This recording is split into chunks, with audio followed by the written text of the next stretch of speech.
नमस्कार दोस्तों, lightning mind channel में आप लोगों का एक बार फिर से स्वागत है। और पिछले कुछ दिनों से किसी कारण से हम लोग वीडियो अपलोड नहीं कर रहे थे, जिसके बारे में आपको इन्फॉर्मेशन दे दिया था मैंने। और अब एक बार फिर से हम लोग कंटिन्यूअस सेशन स्टार्ट करेंगे और कंटिन्यूटी मेंटेन करेंगे आने वाले समय में भी। तो आज हम लोग वापस से जो अपना फर्स्ट सेशन है उसके अंदर जो डिस्कस करने वाले हैं वो है लोड एनक्रोचमेंट इन डिस्टेंस प्रोटेक्शन।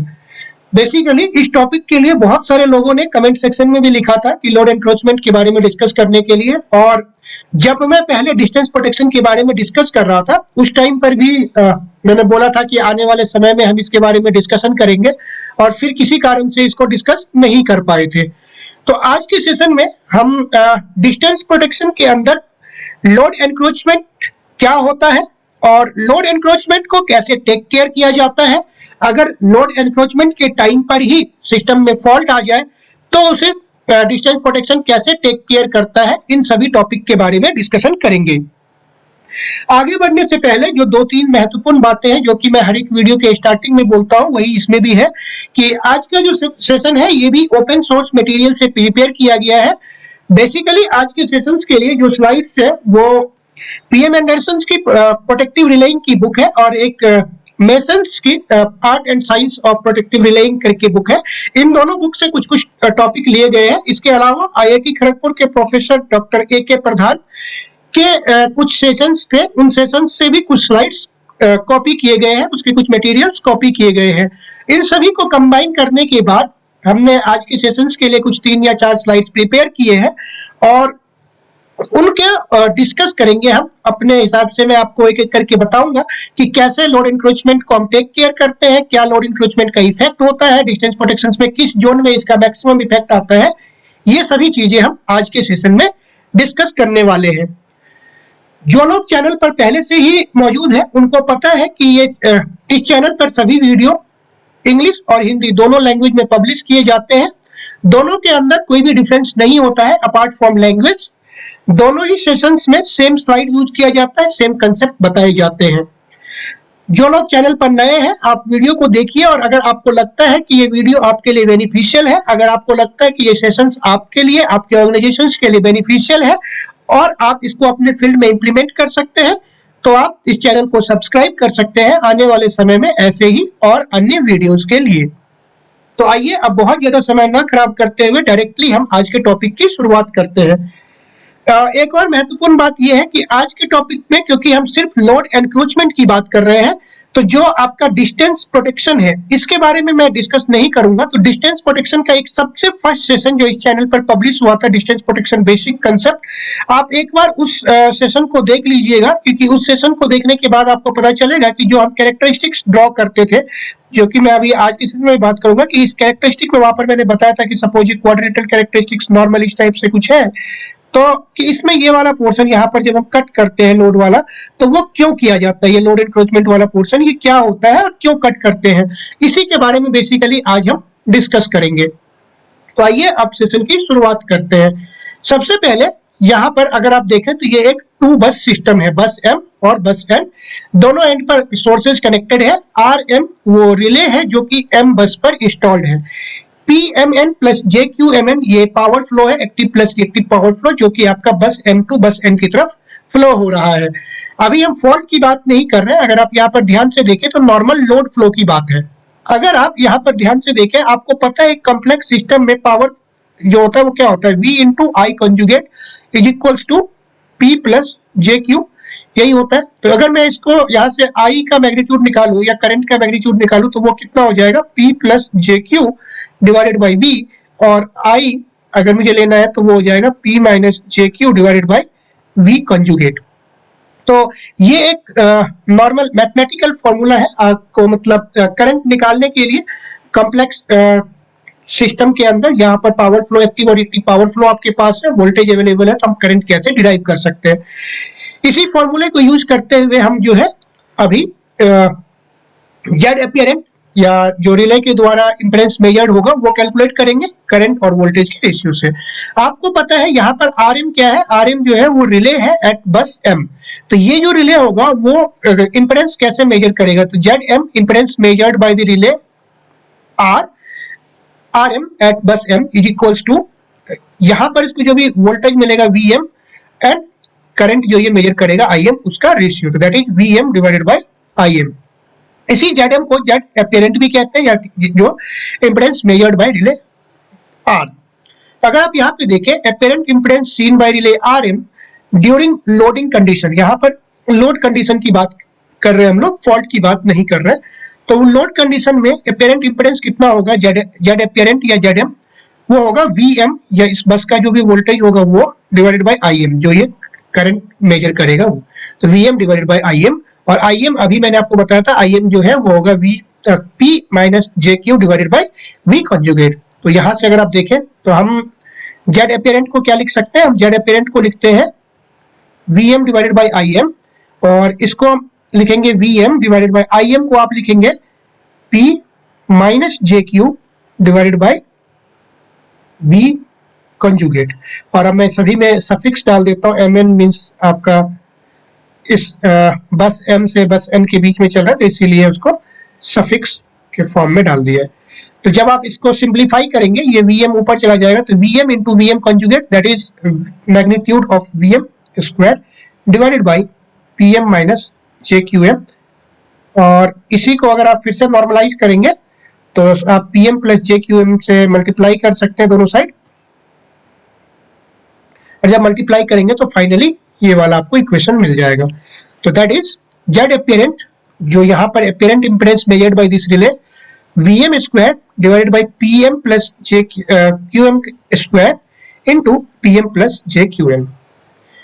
तो लोड इम्पिडेंस जो है, अगर आप यहाँ पर देखें कि जो हमारा लोड इम्पिडेंस है या जो एपियरेंट इम्पिडेंस मेजर कर रहा रिले, वो फाइनली आपका जो फंक्शन है वो किसकी चीज का, वो फंक्शन है आपका वी एम का, मीन्स जो वोल्टेज है उसका, उसके अलावा जो हमारा पावर फ्लो हो रहा है उसका, और लोड के पावर फैक्टर का। पावर फैक्टर का क्यों, क्योंकि यहाँ पर आप देखेंगे तो P M plus J Q M N है, और यहाँ से अगर आप देखेंगे एक्टिव प्लस एक्टिव पावर दोनों पावर फ्लो हो रहा है, तो उसके कारण से लोड पावर फैक्टर पर भी ये डिपेंड करेगा।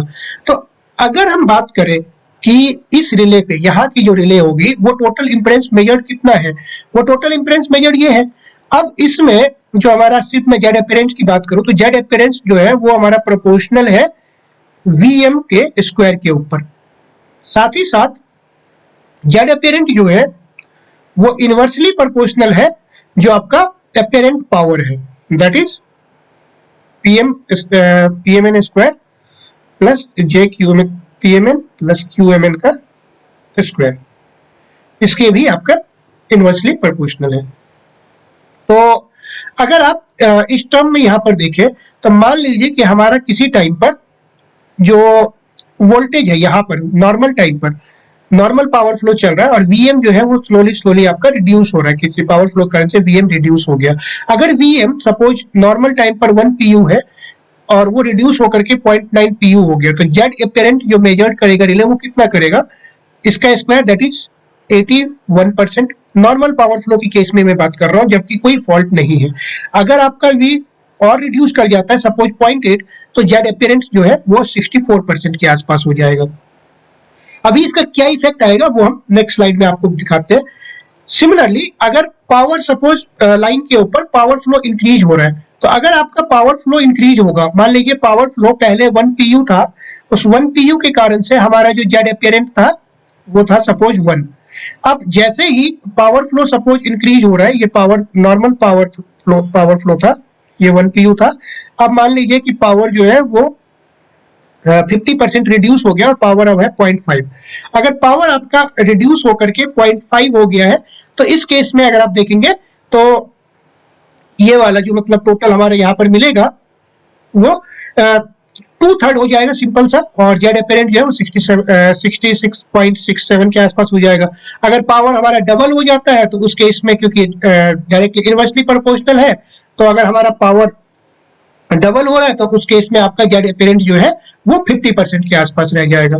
तो दोनों ही सिचुएशन में जो मतलब यहाँ पर जो मैं ये वाली बात कर रहा हूँ, पावर इंक्रीज बाय 50%, उसका मतलब ये 66.67% कैसे आ रहा है कि नॉर्मल जेड एपियरेंट 1 है, और अगर पावर हमारा इंक्रीज हो गया to 50%, increase 50% means 1 plus 0.5 that is 1.5 pu power चल रहा है अभी, तो उस केस में जेड अपेरेंट कितना हो जाएगा 1/1.5 दैट इज 2/3 और 67%। तो यही यहाँ पर बताया गया। पावर अगर डबल हो जाएगा तो जेड अपेरेंट 50% के आसपास पहुंच जाएगा। तो अगर आप देखें दोनों कंडीशन में क्या होता है कि नॉर्मल टाइम पर कोई फॉल्ट नहीं है, सिर्फ हमारा पावर फ्लो लाइन के ऊपर इंक्रीज करता जा रहा है। जैसे ये लाइन है और इस लाइन के अंदर आपका सिर्फ पावर फ्लो इंक्रीज करता जा रहा है। पावर फ्लो इस टाइप से जैसे जैसे इंक्रीज करेगा, ये मान लीजिए ये पावर है, अगर पावर फ्लो इंक्रीज करता जाएगा तो जो apparent impedance measured by relay होगा वो इस टाइप से रिड्यूस करता जाएगा। तो अपेरेंट इंपेडेंस जो रिले मेजर कर रहा है वो रिड्यूस होते जाएगा। सॉरी, इस टाइप से मान लेते हैं कि पावर फ्लो ऐसे इंक्रीज हो रहा है तो उसी प्रोपोर्शनल में हमारा जेड अपेरेंट जो है वो ऐसे रिड्यूस होता जाएगा। ये जेड अपेरेंट रिड्यूस हो रहा है और पावर फ्लो जो है वो इंक्रीज हो रहा है लाइन के ऊपर। इससे बेसिकली फर्क क्या पड़ता है, अगर आप देखें तो हमारा क्या हो रहा है, यहाँ का जो रिले है उस रिले के द्वारा जो इंपेडेंस मेजर्ड है वो कम होता जा रहा है। अगर इंपेडेंस मेजर्ड कम हो रहा है तो किसी टाइम पर ऐसा हो सकता है, अब यहाँ पर अगर देखें, इसको मैं अभी डिस्कस करता हूँ कि ये हमारा 3 जोन्स है। ये नॉर्मल मो कैरेक्टरिस्टिक्स है, ऑफसेट मो, zone 1, zone 2, zone 3। Z apparent normal time पर यहाँ कहीं रहेगा। जब आपका नॉर्मल सिस्टम कंडीशन चल रहा है तो वी और आई, नॉर्मल वी और नॉर्मल आई चल रहा है, जेड अपियरेंट यहाँ कहीं है। अब मान लीजिए लाइन के ऊपर पावर हमारा स्लोली स्लोली इंक्रीज होना शुरू हुआ, पावर इंक्रीज हो रहा है, जैसे जैसे पावर इंक्रीज होगा तो आपका जेड अपियरेंट जो है वो रिड्यूस होना शुरू होगा। यहाँ पर एक और बात ध्यान देने वाली बात है पावर सिस्टम के अंदर कि जब आपका लाइन पर पावर फ्लो इंक्रीज होगा तो दो फैक्टर्स काम करते हैं साइमल्टेनियसली। एक तो आपका पावर फ्लो, जब पावर इंक्रीज हो रहा है तो हो ही रहा है, साथ ही साथ वो क्या करेगा कि डिपेंडिंग अपॉन कितना आपके लाइन के ऊपर active and active power flow कितना है, कितना इंक्रीज हो रहा है, उसी के कंपेरिजन में आपका जो वोल्टेज है वो भी ड्रॉप होना शुरू होगा आपके बस के ऊपर। तो हमारा जो है टोटल पावर फ्लो इंक्रीज हो रहा है, इसके कारण से आपका जेड अपेरेंट जो है स्लोली स्लोली रिड्यूस होना शुरू होगा। साथ ही साथ क्योंकि वी भी आपका कम हो रहा है, वी कम हो रहा है तो वो भी जेड अपेरेंट को रिड्यूस कराएगा। तो दोनों फैक्टर एक साथ काम करने के कारण से क्या होता है, ये जेड अपेरेंट जो कहीं यहाँ होना चाहिए था वो सिंपल बस पावर फ्लो इंक्रीज होने के कारण से, sorry, simple power flow increase होने के कारण से ये जो है इस टाइप से रिड्यूस होता हुआ हो सकता है किसी जोन में एंटर कर जाए। अब अगर ये पावर फ्लो आपके लाइन के ऊपर काफी ज्यादा चल रहा है कंटिन्यूअस, तो उस केस में ऐसा हो सकता है कि एक टाइम पर जब ये इस जोन के अंदर सेटल हो गया तो इस जोन का अगर सपोज टाइम है 1 सेकेंड या 1.5 सेकेंड, तो इस टाइम के बाद आपके रिले जो है वो ट्रिपिंग कमांड इश्यू कर देगी। जबकि एक्चुअल कंडीशन में ऐसा होना नहीं चाहिए था, क्योंकि ये सिर्फ पावर फ्लो इंक्रीज हुआ है, लाइन में फॉल्ट नहीं है। तो जब भी सिर्फ लाइन में पावर फ्लो इंक्रीज हो रहा है और कोई फॉल्ट नहीं है तो उस केस में हमें ट्रिप नहीं करना है। उस केस में हमें क्या करना है कि रिले को स्टेबल रखना है। But because of load encroachment हमारे यहाँ पर चांसेस है ट्रिपिंग होने के। एक और चीज यहाँ पर ध्यान देने वाली बात यह है कि ये जेड अपेरेंट सबसे पहले आपका किस जोन में एंटर करेगा, जेड अपेरेंट हमेशा सबसे पहले एंटर करेगा जो आउटर मोस्ट जोन होगा। आउटर मोस्ट जोन कौन सा होता है, आउटर मोस्ट जोन होता है जोन 3। तो Z apparent power flow increase होने के कारण से जोन 3 के अंदर एंटर होता है। जब जोन 3 के अंदर एंटर होता है तो वहां पर ट्रिपिंग के चांसेस है, सिस्टम इनसिक्योर हो जाता है। अब दूसरी बात यह है कि ये जोन 3 के अंदर किस कंडीशन में एंटर होगा। डिस्टेंस प्रोटेक्शन के केस में मैंने इसको कैरेक्टरिस्टिक को बहुत डिटेल में डिस्कस किया हुआ है। आने वाले समय में एक और बार मैं उसके सेशन कर लूंगा, सिर्फ कैरेक्टरिस्टिक की डिस्कशन करेंगे और कैलकुलेशंस की, तब आपको और अच्छे से क्लियर होगा। बेसिकली जो जोन 3 है, जोन 3 आपका क्या होता है कि अगर मान लीजिए कि ये हमारे पास लाइन है, लाइन ए मतलब सबस्टेशन ए, बी, सी और सपोज कर लीजिए ये डी। तो जोन 1 तो आपको पता ही 80% होगा, जोन 2 120%। जबकि जोन 3 क्या होता है, हमारी लाइन प्लस जो रिमोट सबस्टेशन से सबसे लॉन्गेस्ट लाइन होगी वहां का तक का टोटल इंपेडेंस, दैट इज यहां तक का total impedance into that is Z A B plus Z B D into 1.2 that is 120%। इतना जोन 3 होगा। अब रिमोट एंड से जो लॉन्गेस्ट लाइन जितनी ज्यादा लंबी होगी उतना ही आपका ये इंपेडेंस मैग्नीट्यूड बढ़ेगा, और जितना ही ये मैग्नीट्यूड बढ़ेगा उतना ही बड़ा जोन 3 का एरिया होगा। तो जब जोन 3 हमारा बहुत बड़ा है तो लोड एनक्रोचमेंट के चांसेस भी जोन 3 में बहुत ज्यादा आ जाता है। बेसिकली जब भी किसी एक सबस्टेशन या एक लॉन्ग लाइन, आपका खुद का ही लंबा लाइन है, उसके बाद रिमोट सबस्टेशन से कोई एक लॉन्गेस्ट लाइन है जो बहुत लंबी है, तो हम वहां तक के एरिया को जैसे ही कंसिडर करते हैं तो जोन 3 में लोड एनक्रोचमेंट के चांसेस बहुत ज्यादा होते हैं और वहां पर ट्रिपिंग के होने के चांसेस ज्यादा रहता है। अब इन कंडीशंस में क्या होता है कि हमारा सिस्टम इनसिक्योर हो जाता है। कई बार ऐसा हुआ है वर्ल्ड वाइड कि जब ग्रिड फेल हुआ है तो उसमें लोड एनक्रोचमेंट के कारण से जो ट्रिपिंग हुई है, जोन स्टेबल नहीं रहा है और वहां पर ट्रिपिंग हुई है, वो बहुत बड़ा कंडीशंस बना है। इससे हम बहुत सारे तरीके से बच सकते हैं। मैं यहाँ पे सभी तरीके के बारे में डिस्कस नहीं करूंगा। अगर आपको लगता है कि उसके बारे में डिस्कशन करना है तो आप कमेंट सेक्शन में कमेंट कर सकते हैं, अलग से उसकी सेशन कर लेंगे। बेसिकली अलग अलग तरीका है, जैसे जहां पर ये मो कैरेक्टरिस्टिक्स यूज करते हैं तो उसमें एक मेथड होता है कि आप लेंटिकुलर कैरेक्टरिस्टिक यूज कर ले। सपोज मैं इसी कैरेक्टरिस्टिक की बात करता हूँ, मो की जगह पे आपने लेंटिकुलर बना लिया। अब जैसे आप यहाँ पर लेंटिकुलर बना लेते हैं, मान लीजिए जोन 3 जो है वो हमने इस टाइप से एक लेंटिकुलर कैरेक्टरिस्टिक ले लिया। अगर आप लेंटिकुलर कैरेक्टरिस्टिक लेंगे तो अब आप देख सकते हैं कि हमारे पास इतना एरिया जो है एक्स्ट्रा मार्जिन मिल जाता है लोड एनक्रोचमेंट से बचने के लिए। तो इसको कहते हैं लोडेबिलिटी लिमिट। तो लेंटिकुलर कैरेक्टरिस्टिक बनाने से हम जो है लोड एनक्रोचमेंट से बच सकते हैं। एक मेथड ये होता है। दूसरा मेथड होता है कि आप जो है जोन 3 को ऑफसेट मो कैरेक्टरिस्टिक यूज, जैसे जोन 1 है, जोन 2, जोन 3 हम ऐसे डिजाइन ना करके इस टाइप से कुछ कैरेक्टरिस्टिक बना ले, जिससे कि आपका ये जो टोटल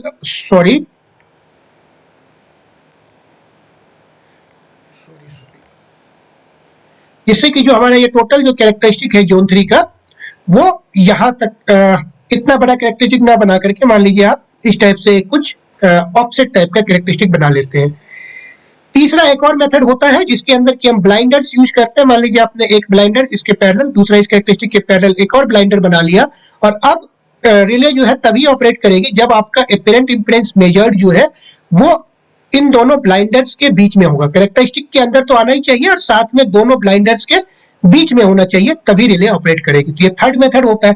फोर्थ मेथड आज के टाइम पर जिसमें हम पॉलीगन कैरेक्टरिस्टिक यूज करते हैं। तो आप देख सकते हैं, मैंने बहुत पहले जब स्टार्टिंग के स्लाइड्स में डिस्कस किया था कि ऊपर की लाइन क्यों स्लैंटिंग होती है, जहां पर मैंने बात किया था कि पावर एक्सपोर्ट और पावर इंपोर्ट के बेसिस पर ये डिसाइड होता है, जो कि आज की डेट में डायनामिक होता है। लेकिन आप ये वाला पोर्शन अगर ध्यान से देखें तो ये लोड एनक्रोचमेंट वाला एरिया है, जिसको कि हम जो जोन 3 या आउटर जोन होता है, अगर मान लीजिए ये जोन 3 का कैरेक्टरिस्टिक है तो उससे हम इतना एरिया कट कर लेते हैं। और ये एरिया कट करने का मतलब क्या है कि अगर यहाँ पर कहीं पर हमारा जेड एपरेंट ऐसे मूव करता हुआ आए तो यहाँ पर अगर आएगा भी तो ट्रिपिंग नहीं होगी, क्योंकि ये जोन के कैरेक्टरिस्टिक नहीं है। जोन का कैरेक्टरिस्टिक सिर्फ इतना ही है। ये बेसिकली अगर आप देखेंगे तो ये क्या किया जाता है, ये लोड को बहुत सारे स्टडीज के बाद ये पाया गया कि लोड जनरली जो है हम 30 डिग्री एंगल पर ड्रॉ कर लेते हैं, और लाइन की जब स्टडी की जाती है नेटवर्क का, तो उस समय की मैक्सिमम परमिसिबल लोड कितना है, मैक्सिमम लोडिंग हो सकती है लाइन पर, उसको कैलकुलेट करते हुए हम जोन 3 से, क्योंकि जो आउटर जोन है उससे उतना ही पोर्शन कट आउट कर लेते हैं, और इसको कहते हैं लोड एनक्रोचमेंट एरिया, जो कि पॉलीगन कैरेक्टरिस्टिक्स में यूज किया जाता है। तो अभी जो चीजें मैंने आपको बताया उसी का समरी है कि during peak load condition high power flow through the line से, क्योंकि आपका ज्यादा पावर फ्लो होगा, वोल्टेज भी ड्रॉप करेगा, तो जेड एपरेंट के फॉल होने के चांसेस या रिड्यूस होने के चांसेस है। और अगर ये वैल्यू कम होता हुआ जिस जोन में एंटर आकर के सेटल हो जाएगा, यहाँ यहाँ यहाँ, हालांकि जोन 1 जोन 2 में होने के चांसेस कम होते हैं, जोन 3 में सेटल हो जाएगा तो आपका ट्रिपिंग होने के चांसेस है। ज्यादा प्रीवेलेंट किसमें होता है, लॉन्ग ट्रांसमिशन लाइन में। क्यों लॉन्ग ट्रांसमिशन लाइन में होगा, क्योंकि लॉन्ग ट्रांसमिशन लाइन का ही ये जोन 3 का एरिया आपका ज्यादा बड़ा होगा। जितनी लंबी लाइन होगी उतना ही ज्यादा ये वाला एरिया होगा। अगर मान लीजिए लाइन छोटी है तो आपका ये एरिया छोटा सा ही होगा, उस केस में थोड़ा कम इफेक्ट होगा। और जेड अपीरेंट अगर आपका किसी एक जोन के अंदर आके सेटल हो गया तो रिले पिकअप होगा, और अगर टाइम डिले मीट कर जाता है तो उसके बाद ट्रिप कर देगा। तो ये सिक्योरिटी के साथ कॉम्प्रोमाइज करता है। हम कैसे कैसे बच सकते हैं, हम बच सकते हैं ऑफसेट मो कैरेक्टरिस्टिक यूज करके, हम बच सकते हैं लेंटिकुलर कैरेक्टरिस्टिक यूज करके, हम बच सकते हैं ब्लाइंडर्स को यूज करके। ब्लाइंडर्स के बारे में अधिक जानकारी के लिए आप मेरा एक और सेशन जो है पावर स्विंग वाला, उसको देख सकते हैं, वहां पे मैंने बहुत डिटेल में एक्सप्लेन किया हुआ है। इसके अलावा हम पॉलीगन कैरेक्टरिस्टिक्स यूज कर सकते हैं। ये बहुत सारे मेथड्स हैं जिससे कि हम लोड इंक्रोचमेंट के केस में ट्रिपिंग से बचते हैं। अब नेक्स्ट चीज आता है कि अगर हमने लोड एनक्रोचमेंट के लिए इतने सारी चीजें इंप्लीमेंट कर दी है, लेकिन मान लीजिए कभी ऐसा हो कि लोड एनक्रोचमेंट के टाइम पर ही फॉल्ट आ गया, कि मतलब पहले जो है पावर फ्लो ऐसे बढ़ता जा रहा है बढ़ता जा रहा है बढ़ता जा रहा है और अचानक इसी टाइम पर ऐसे फॉल्ट भी आ गया, तो क्या उस टाइम पर रिले ऑपरेट होगी? मतलब जैसे मान लीजिए कि पहले इस टाइप से ऐसे बढ़ता हुआ आ रहा था, यहाँ तक लोड एनक्रोचमेंट आया और इसी के आसपास कहीं फॉल्ट भी आ गया, तो अब रिले कैसे डिसाइड करेगी कि उसको ट्रिप होना है या नहीं होना है? बेसिकली अगर आपका सिस्टम में फॉल्ट होगा तो फॉल्ट मोस्टली अनबैलेंस नेचर के होते हैं।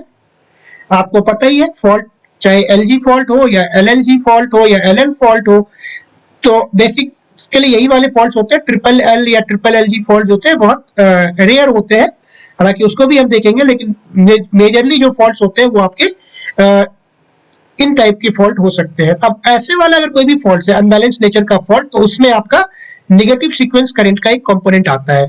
तो रिले बेसिकली क्या करता है कि अगर negative sequence divided by positive sequence का मैग्नीट्यूड एक सेट थ्रेशोल्ड से ज्यादा है, ये इंटरनल एल्गोरिथम होता है, इंटरनल लॉजिक होता है कि I2 बाय I1 एक अगर सेट थ्रेशोल्ड सपोज आपका 10% या 20% की इस थ्रेशोल्ड से ज्यादा है, तो रिले लोड एनक्रोचमेंट फंक्शन को बाईपास कर देगा और नॉर्मल ट्रिपिंग फंक्शन में आ जाएगा। कोई कोई मैन्युफैक्चरर कोई कोई एल्गोरिथम इस टाइप से भी डिजाइन करता है कि negative sequence over current element use करेगा, जो कि लोड एनक्रोचमेंट ब्लाइंडर को बाईपास कर देता है। अगर आपका मान लीजिए 3 फेज फॉल्ट है या 3 फेज टू ग्राउंड फॉल्ट है, तो उस केस में तो फिर अनबैलेंस वाला तो चांसेस खत्म हो गया कि आपका नेगेटिव सीक्वेंस कुछ मिल जाए। लेकिन उस केस में हम क्या कर सकते हैं कि हमें पता है कि वोल्टेज जो है वो बहुत ज्यादा डाउन होगा, और वोल्टेज बहुत ज्यादा डाउन होगा तो इससे जो है इंडिकेट कर लेता है रिले एल्गोरिथम के थ्रू कि ये जो है लोड इंक्रोचमेंट नहीं है भाई, फॉल्ट का कंडीशन है और इसे ओवरराइड करना है। तो बेसिकली ये 3 मेथड्स यूज होते हैं लोड इंक्रोचमेंट के केस में। अगर फॉल्ट आ जाए तो उससे बचने के लिए I2 by I1 threshold, negative sequence over current element या low voltage threshold. Load encroachment से खुद से अगर आप देखें तो लोड एनक्रोचमेंट की जो टॉपिक्स है, लोड एनक्रोचमेंट बहुत डिटेल्ड में एक टॉपिक है, और अगर आपको इसके बारे में और ज्यादा जानकारी चाहिए होगी तो आप कमेंट सेक्शन में कमेंट कर सकते हैं, जिससे कि हम आपके कमेंट के बेसिस पे, आपके फीडबैक के बेसिस पर लोड एनक्रोचमेंट या उससे रिलेटेड कोई और टॉपिक को और डिटेल में डिस्कस कर सके। आज के सेशन को हम यहीं तक रखेंगे, क्योंकि हमने आज सिर्फ लोड एनक्रोचमेंट को ही डिस्कस करना था, और बेसिकली एक लंबे टाइम के बाद हमने सेशन स्टार्ट किया है, तो मोनोटोनस ना हो, और लंबे टाइम के बाद जो हम सेशन कर रहे हैं तो वापस फिर से फ्लो में आने के लिए, कि वापस फिर से कंसेप्ट को रिवाइज करने के लिए हमें टाइम चाहिए। साथ ही साथ लोड एनक्रोचमेंट के टॉपिक को समझने के लिए, क्योंकि आपको डिस्टेंस प्रोटेक्शन को भी रिवाइज करना पड़ेगा, इनफीड इफेक्ट क्या होता है, कैसे एपरेंट इंपेडेंस कैलकुलेशंस होता है, जो स्टार्टिंग के 2-3 सेशंस में हमने बात की थी, वो भी आपको समझना पड़ेगा, जिससे कि आप इन सब टॉपिक को अच्छे से समझ सके। आई होप आज के सेशन में जो भी टॉपिक बताया गया है वो आपको समझ में आ गया होगा, वो आपको क्लियर होगा। तो अगर आपको सेशन पसंद आया हो, अगर आपको लगा हो कि ये सेशन आपके लिए बेनिफिशियल है, तो आप इसको ज्यादा से ज्यादा लोगों के साथ शेयर कर सकते हैं। साथ ही साथ आप कमेंट करके कमेंट सेक्शन में भी बता सकते हैं। तो आज के लिए इतना ही, मिलते हैं नेक्स्ट सेशन में किसी और टॉपिक के साथ। तब तक के लिए thank you and good bye.